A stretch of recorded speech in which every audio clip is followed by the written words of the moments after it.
Este vídeo es para hablaros de libros de no ficción. Hay distintos géneros, no creáis que todo es ensayo, ya lo veréis. Y vamos a empezar con uno que está súper bien calificado. Los chicos de Hidden Valley Road, con subtítulo de En la mente de una familia americana y escrito por Robert Colker. Está publicado en la editorial Sexto Piso. Y de hecho es uno de los libros mejor valorados en distintos medios. Es la historia real de 12 hermanos, 6 de ellos con esquizofrenia. Podéis imaginaros que eso es una tragedia familiar que es difícil de llevar y también es un reto para la ciencia. Y al mismo tiempo una esperanza. Porque si eso se puede llevar y que las cosas salgan bien, la esperanza no se pierde. El matrimonio está formado por Dom y Mimi Galvan. Se conocieron, fueron muy felices, se casaron y empezaron a tener hijos. En 1945 nació Donald, el primogénito, y a partir de ahí los siguientes. Eran atléticos, inteligentes, talentosos, atractivos y felices. Vivían en una casa de Hidden Valley Road. Era la típica familia feliz americana. Hasta que, tras una serie de comportamientos extraños, que descubren que Donald, el primogénito, tiene esquizofrenia. El problema es que a partir de ahí, los siguientes años, descubren que no es el único. Nada menos que 5 de ellos desarrollan la enfermedad. Este caso obviamente llamó la atención del Instituto Nacional de Salud Mental. Mimi, la madre, se pasa la vida intentando mostrar una familia modélica, impoluta e intachable. Hay que pensar que la salud mental ha estado muy mal vista siempre y que es ahora cuando estamos empezando a darle visibilidad y la importancia que se merece. La cuestión es que mientras ella de puertas para afuera intentaba hacer ver que aquello era fantástico, de puertas para adentro estaban viviendo una auténtica tragedia, un horror. Es una crónica, dicen que adictiva como una novela, donde aparecen crisis nerviosas, episodios de violencia descontrolada y secretos abominables. En cuanto vi este libro, publicado por la editorial Sexto Piso, dije, este es para mí. La salud mental para mí es muy importante. Tengo motivos y hace muchos años que lidio con ella. No tengo esquizofrenia, pero para mí no se distingue una de otra. Lo importante es que es salud y es mental. Es un libro de unas 500 páginas que contiene al final unas anotaciones de pie de página resueltas a modo de información y también la bibliografía. Una tragedia sin duda escalofriante. Qué difícil, ¿verdad? Pues ahí tenéis el libro. No os lo perdáis. Además, seguramente ayudará a que esto llegue a más gente y es importante. Puesto que estoy con la salud mental, me gustaría continuar con otro del estilo. En este caso, La letra herida. Autores suicidas, dementes y toxicómanos. Es un libro sobre escritores inadaptados, inconformistas, angustiados, pero además superdotados. El nexo en común entre ellos es la autodestrucción, y no siempre son conscientes de ello. Está escrito por Tony Montesinos y es de la editorial Berenice. Permitidme que os lea la contraportada. Con el precedente literario de Werther y el tedio vital que ejemplifica como nadie Cioran, surgen en La letra herida aquellos que abusaron de la bebida, Fante, Bukowski, Rulfo o Pessoa, o de las drogas, Ginsberg, Kerouac, Capote, Dick, Thompson. También aquellos que padecieron depresiones, como Toole, que será John Kennedy Toole, Woolf, que será Virginia Woolf, o London, que será Jack London. Gente que tuvo personalidades dementes, como el caso de Nietzsche, Hansum o Strindberg, o en todo caso que aunaron parte de ello en un mismo destino suicida. Melancolía y locura. Todo esto por medio de otro grupo de autores y estudiosos a los que se añadiría un estremecedor prefacio de Tony Montesinos, que habla de por qué ha dedicado tantos años a interesarse por artistas sufrientes. Y lo hace desde un trasfondo personal, autobiográfico, con la figura paterna detrás, lejana y presente. Destructiva no solo para sí, sino también para su propio hijo. Dicen que en el libro demuestra mucha sensibilidad y es un ensayo que en realidad va por capítulos, por autores y tampoco son muy largos, con lo cual creo que lo hacen muy dinámico. Yo os lo recomiendo y todavía no lo he leído. Pero creo que el tema es muy importante y además interesante.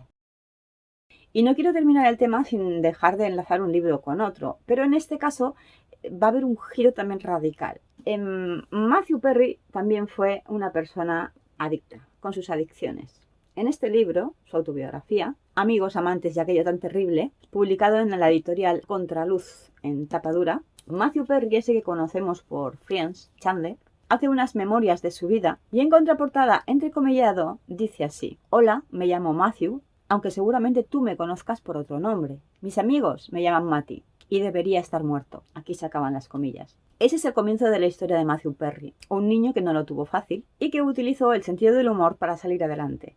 Eso es algo muy propio de las personas que tienen o tenemos muchos problemas. La sonrisa y el humor es muy importante. Matthew desde pequeño estaba convencido de que quería ser actor, así que aquello era como una obsesión, le taladraba la cabeza. La cuestión es que lo consiguió y llegó a alcanzar la fama. ¿Y qué pasa cuando consigue sus sueños? Pues que se hace adicto, hasta tal punto de que llega a estar a punto de morir. Matthew fue un crío abandonado a su suerte, se hizo a sí mismo y sintió siempre un vacío, precisamente por la familia, que le dejó bastante tirado, que nunca llegó a rellenar. Puede parecer una historia triste, en todo caso, realmente es una historia honesta y con mucho sentido del humor. Es conmovedor, pero también desternillante. Ideal para los que gusten de autobiografías o para amantes de Friends o de este personaje tan simpático, Chandler, que nos hizo reír tanto. Aprovéchalo. De las tragedias con humor siempre sacamos algo positivo. Y sigo encadenando temas. Voy a seguir, pero esta vez por el humor. Y el protagonista es Woody Allen, Gravedad Cero, publicado en Alianza Editorial. Tiene un prólogo de Daphne Merkin que repasa la trayectoria narrativa de Woody Allen y las claves de su efectivo sentido del humor. Es una colección de 19 narraciones inéditas de Woody Allen. Obviamente escritas con una prosa desternillante, no esperamos menos de él, y dicen que es un humor a prueba de escépticos. Al parecer tiene la inimitable habilidad de mezclar la cultura popular con su pedantería habitual. Lo importante es que nos haga reír. Con la ciudad de Nueva York como escenario, igual escribe sobre caballos que pintan, autos que piensan, la vida sexual de las celebridades y la problemática de asistir a orgías, o la injusticia de reencarnarse en una langosta. Desde luego tiene una mente brillante, ideas muy locas, y quién sabe si se burla de sí mismo, de todos nosotros, o simplemente es que es un tío con sentido del humor. Para mí, un buen regalo también para estas navidades. Navidades, cumpleaños, cualquier excusa es buena. Antes de pasar a otro tipo de géneros, este que os voy a presentar también es otro tipo de género, quiero que sepáis que luego vienen otros muy distintos, así que no salgáis de aquí. A continuación os presento un libro de Mariana Enríquez, pero son crónicas y está en anagrama. Se titula El otro lado, son retratos, fetichismos y confesiones. En una edición de Leila Guerriero, en anagrama crónicas, es así de gordito. Unas 800 páginas. Mariana, después de leer Nuestra parte de noche, se convirtió en una de mis escritoras favoritas. Se han publicado ya más novelas suyas, otros libros también de no ficción, aunque también autobiográficos, y este es el último publicado. Imprescindible Enríquez, dice Elena Evia de El Periódico. Y Dave Eggers, que sabéis que es un escritor, dice: Mariana Enríquez es una escritora fascinante que exige ser leída. Este volumen reúne la obra periodística de Mariana Enríquez. Escribe sobre algunos de sus ídolos y fetiches en ámbitos como los de la literatura o la música, sin olvidarnos de que es en parte autobiográfico. Nos cuentan que hay una delirante entrevista con Charly García, e incluso un texto sobre la fijación de los viandantes sobre sus escotes. Habla de sus inicios como escritora o la primera vez que la llamaron señora. Yo aún me acuerdo, tenía unos 12 años y un criajo en el ascensor me dijo señora y yo, ¿Perdona? Con 12 añitos.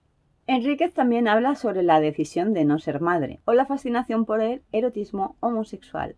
Aquí aparecen escritores, retratos de escritores, como Bram Stoker, Mary Shelley, Lovecraft, Bradbury, Le Guin, Ballard, Richard Matheson, bueno, es que nombres que me encantan, o Neil Gaiman. Y salen un montón de nombres, claro, son artículos. Desde Bruce Springsteen hasta los Rolling Stones, desde Kurt Cobain hasta Dios, o sea, David Bowie.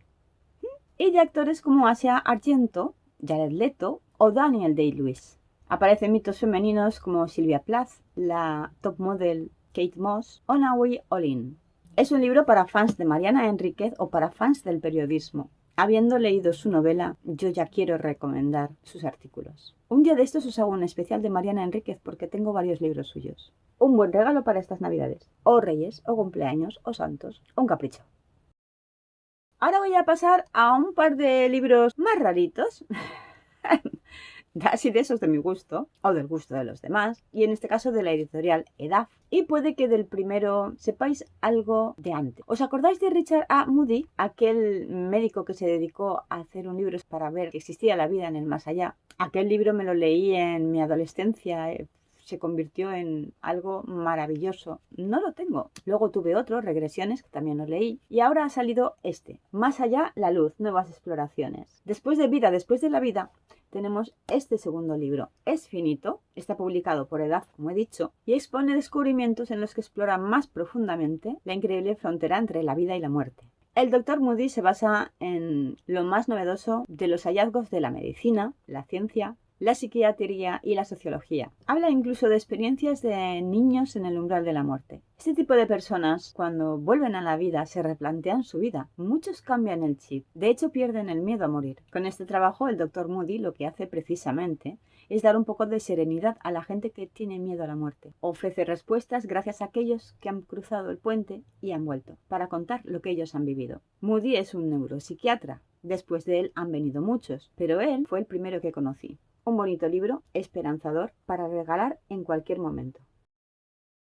El segundo de EDAF es más, ideal para los amantes de la astrología y por supuesto del zodíaco. Conocerse a uno mismo por medio de su horóscopo o a los demás. Guía completa de astrología. La astrología es una práctica que se utiliza desde hace millones de años para predecir el futuro, interpretar el sentido de la vida e interactuar con otras personas de una manera más eficaz. Este libro comienza con los elementos básicos de la astrología y después ya se van aprendiendo cosas como aprender a escribir carta astral. Por ejemplo, con ella se pueden tomar decisiones conscientes. A ver, las cartas astrales, esto no es nuevo. En la Edad Media los reyes estaban rodeados de gente que les hacían cartas astrales y tomaban decisiones sobre guerras e invasiones. ¿Quién no lo sabe? Aquí tenemos las estrellas entre las estrellas, que incluye los signos astrológicos e incluso las cartas de algunas de las personas más influyentes del mundo. Astrología para todos, un lenguaje moderno e inclusivo que facilita la interpretación del cosmos de forma accesible para cualquiera de nosotros. Y por último, el Yin Yang, que explora tanto la faceta psicológica y humanista de la astrología como las antiguas técnicas de adivinación. La autora es Louise Eddington y lleva más de 30 años dedicándose al estudio de la astrología. Es un libro en blanco y negro, con mucha información, páginas con notas finales para vosotros y un índice analítico. Sugiere lecturas complementarias y es ideal para los amantes de la astrología. No es muy gordito, como podéis ver. Otro posible regalo.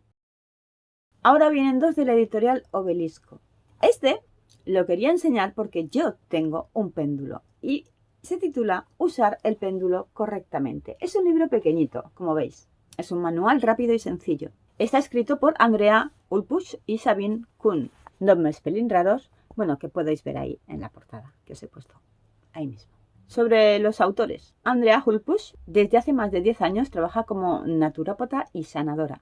Está reconocida en la Organización para la Sanación Espiritual y kinesióloga. Su trabajo incluye la formación de otros sanadores, así como la impartición de cursos sobre el uso del péndulo. Tiene además una página web que se puede consultar. En cuanto a Sabine, dedicó una parte de su vida a recursos humanos. Desde 1995 se interesa por el trabajo energético, el Reiki, el uso del péndulo y el consejo espiritual. También tiene su propia página web. Las dos están en contraportada. Ambas han unido para escribir este librito. Es un libro muy curioso en su interior, porque parece que habla de muchas cosas. No sé si podéis ver que tiene también ilustraciones y capítulos cortitos. Aparecen incluso las flores de Bach, distintos tipos de péndulos, ventajas y desventajas, cómo se interpreta el movimiento del péndulo, te habla de distintas técnicas e incluso una cosa muy curiosa, usar el cuerpo como péndulo. Eso entre otras cosas, porque hay incluso una especie de tratamiento. Pero si queréis saber más, tenéis que leer el libro. Este otro libro de no ficción, sin embargo, es de Ediciones Obelisco y llegará a mucha más gente. Es pequeñito y, como veis, con espiral. Guía práctica de Yin Yoga Mindfulness, con un prólogo de Javier Pellicer, pero escrito por Olga Martín Molinero. Incluye 15 vídeos de yoga y una meditación. Como dice la portada, calma tu mente y aumenta tu energía, aquí y ahora. Lo cierto es que está lleno de imágenes, fotografías, con distintas posiciones y también códigos QR. Es un libro que no se queda meramente aquí, también puedes conectarte a internet y ver los vídeos de las posturas. Además, la autora te regala una sesión de autoconocimiento gratuita. Para eso el código QR lo tenéis detrás. Es muy cómodo precisamente porque es en espiral y se abre perfectamente. Fotos, texto, bonito diseño, pequeño y útil, con mucho contenido. Como veis, es un regalo diferente a los demás que también puede gustar a mucha gente. Práctico, útil y original. Ahora permitidme que haga un pequeño salto y os enseñe dos libros ilustrados de Diabolo Ediciones, que no solo hace cómics, también hace este tipo de libros. Por un lado tenemos la segunda parte de la colección El mundo de lo desconocido, y en este caso es todo sobre monstruos. Os enseñé el anterior que iba sobre fantasmas, era este. Como veis, tiene un diseño súper vintage. Es como volver a la infancia, y eso es lo que me gusta de estos libros. Si en su momento no pudiste tenerlos porque eras demasiado pequeño y no tenías dinero para ello, ahora tienes la oportunidad de hacerte con ellos.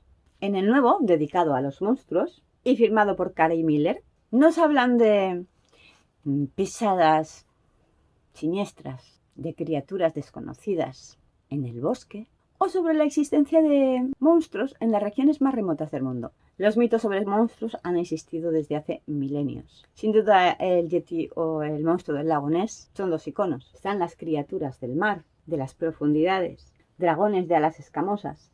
En este libro se describen muchas criaturas de muchos milenios, incluso de creencias de dioses egipcios o mitología griega.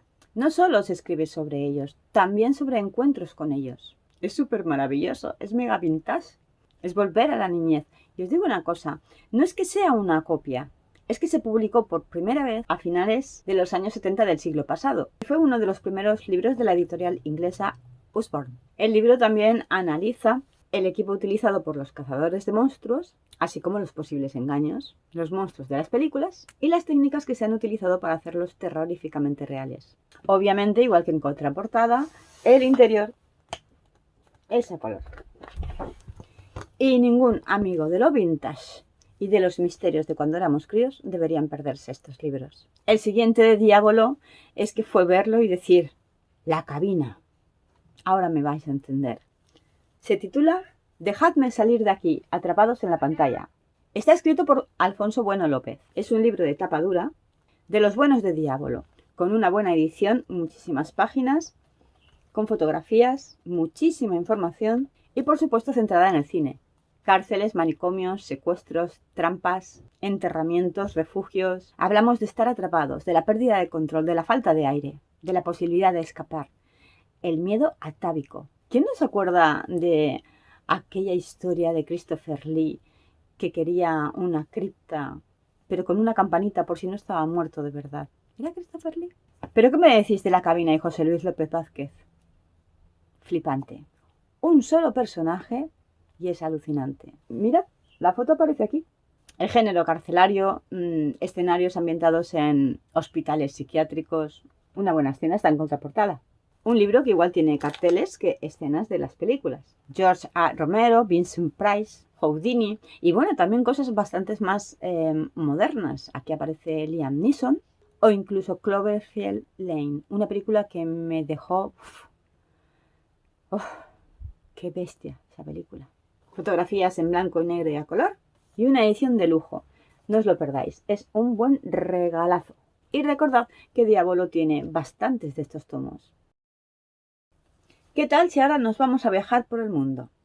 En la editorial Península han publicado este libro en tapa dura titulado Un mundo inmenso. Un mundo inmenso nació como un canal de YouTube. Fue en septiembre de 2018.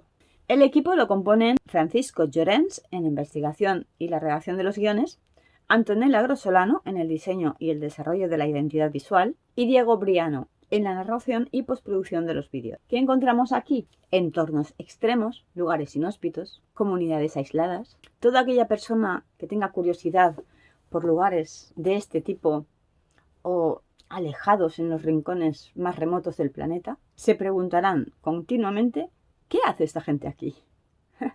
Contiene infografías, mapas y contenido inédito. Es un libro que nos trasladará a lugares desconocidos.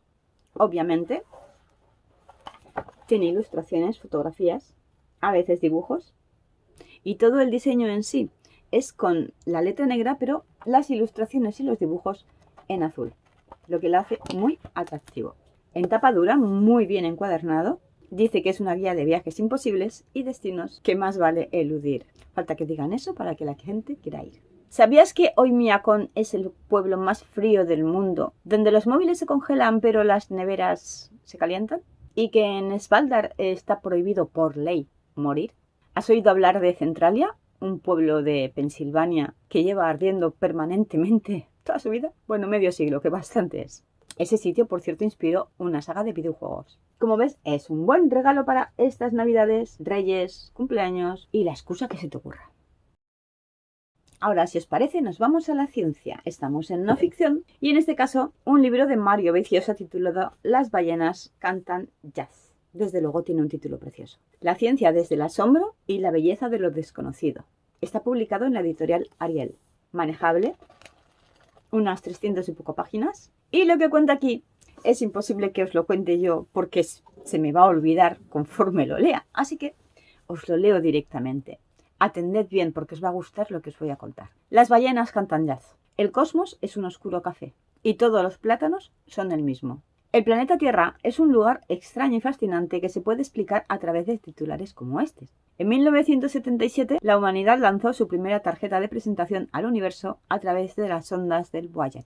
Desde entonces, un disco viaja por el espacio interestelar con sonidos e imágenes de nuestro mundo, dirigiéndose a una supuesta civilización extraterrestre. Sin embargo, aquel mensaje en la botella, como se podría decir, es difícil de descifrar. Entre otras cosas, porque no deja entrever algo que sí hacen las narraciones, como son las pasiones, los sentimientos o los miedos. En definitiva, las emociones. Las ballenas cantan jazz es una explicación de nuestra singular existencia a Alice, una hipotética entidad extraterrestre, escrita por Bob, otro hipotético portavoz humano, que está dispuesto a compartir un extraño mundo, el nuestro, que aunque no deja de ser habitual para nosotros, es formidable y maravilloso. Pues la verdad, tiene una pinta estupenda y es un regalo muy chulo.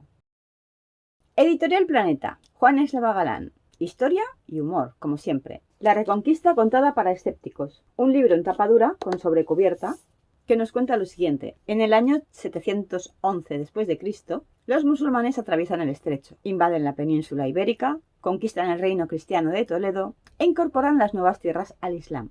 A lo largo de los siglos siguientes, los reinos cristianos surgidos en el norte rivalizan por afirmarse y constituyen una sociedad guerrera que al mismo tiempo conseguirá expulsar al Islam de la península. Esta epopeya, tardíamente denominada Reconquista, ha determinado nuestra historia durante más de 8 siglos. Una historia 1000 veces repetida, pero nunca contada con la ironía de Juan Eslava Galán, que es un maestro en esto del humor. Rigor histórico, pero contado con una pluma magnífica. Recorre toda la dilatada Edad Media. Bienvenida, dice aquí, sea pues la palabra Reconquista para definir el esfuerzo de nuestros tatarabuelos por recobrar el terruño que los moros les habían arrebatado. Nada de susceptibilidades, ¿eh? Esto no tiene mala leche. Es que el autor tiene ese humor. Y el humor es muy importante para la salud y para la inteligencia. Es un gran divulgador y es un gran libro. Y por si fuera poco, con ilustraciones, fotografías, normalmente en color y a veces en blanco y negro. No te lo pierdas.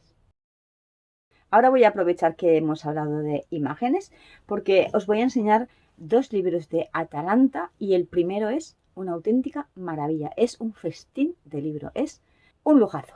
Noé en imágenes, de José Joaquín Parrabañón, en la editorial Atalanta, en su colección Memoria Mundi. Todo esto no os lo voy a contar, en parte os diré algo, pero lo que quiero enseñaros es su contenido. Esto es una matrícula de honor, esto es una auténtica pasada, de verdad. Por favor, mirad. De principio a fin. Es un libro caro, pero porque lo merece. Es un regalo de los que no se olvidan. El autor es catedrático de la Escuela Técnica Superior de Arquitectura de la Universidad de Sevilla. Ha escrito otros ensayos y en este caso se ha lucido, porque es un libro maravilloso. Os leeré un poquito. Los primeros en atribuir una figura a Noé a partir de las sobrias palabras del Génesis lo imaginaron envejecido, barbudo y tan fiero con sus congéneres como sumiso con la divinidad.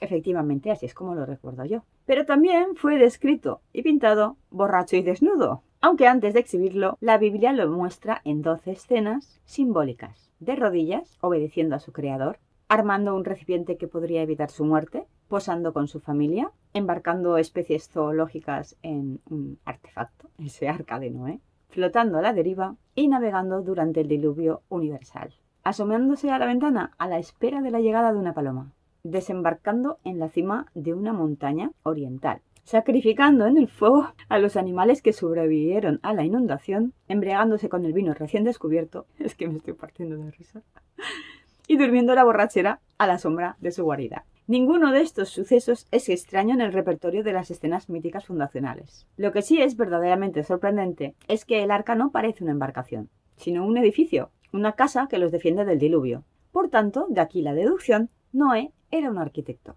además heredero de Caín y precursor de quien ideó la célebre idea de la Torre de Babel. Ni era un armador, ni era un navegante, ni siquiera un profeta, sino el primer arquitecto que proyectó una gran residencia en la tierra. De este modo, el arca, como evidencia Noé en imágenes, es la más eficaz estructura contra toda catástrofe. El libro es una pasada de chulo. Pese a lo suyo, es un libro de estos de verdad para regalar. No os olvidéis de él porque tiene una pintaza brutal. Y ahora vamos al siguiente de Atalanta, pero en este caso escrito por Christian de Quincy.